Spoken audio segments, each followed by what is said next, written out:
কুমিল্লা উপজেলা পরিষদে দুম্বার মাংস নিয়ে অনিয়মের অভিযোগ।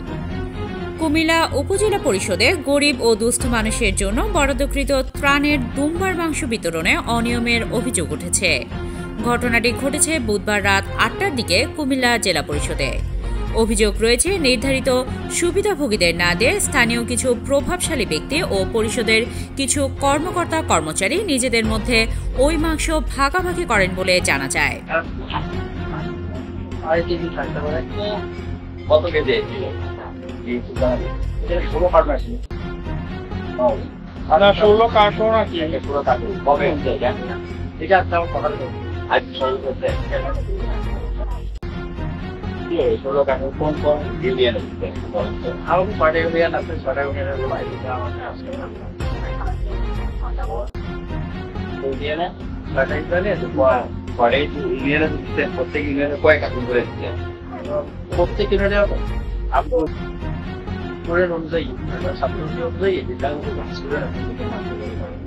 স্থানীয় সূত্রে জানা যায়, ত্রাণের তালিকাভুক্ত বহু গরিব মানুষ নিরাশ হয়ে খালি হাতে ফিরে যান আর এই মাংস নিজেরা ভাগাভাগি করে নেন।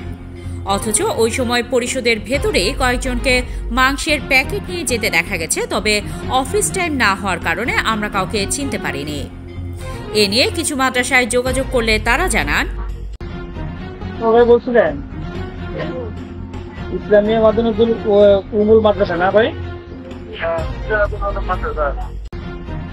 উপজেলা থেকে যে আপনার বাহির থেকে যে আপনার মাংসগুলো আসছে উপজেলা থেকে, আপনারা কি পাইছেন? কয় কার্টন পাইছেন আপনারা?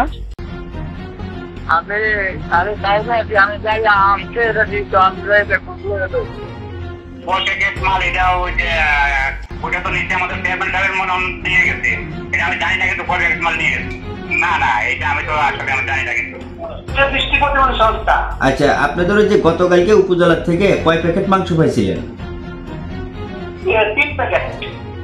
3 প্যাকেট। হ্যাঁ, তো এখানে তো লেখা আছে 1 কার্টুন, অর্থাৎ 10 প্যাকেট। তাহলে বাকি 7 প্যাকেট কি করছেন আপনি জানেন বা আপনি নিছেন? অভিযোগের বিষয়ে উপজেলা প্রশাসনের একাধিক কর্মকর্তার সঙ্গে যোগাযোগের চেষ্টা করা হলেও কেউ আনুষ্ঠানিকভাবে মন্তব্য করতে রাজি হননি।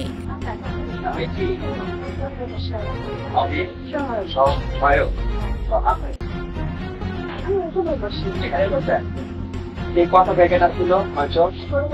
16 কার্টন। প্রত্যেক ইউনিয়নের কত কার্টন যেরকম?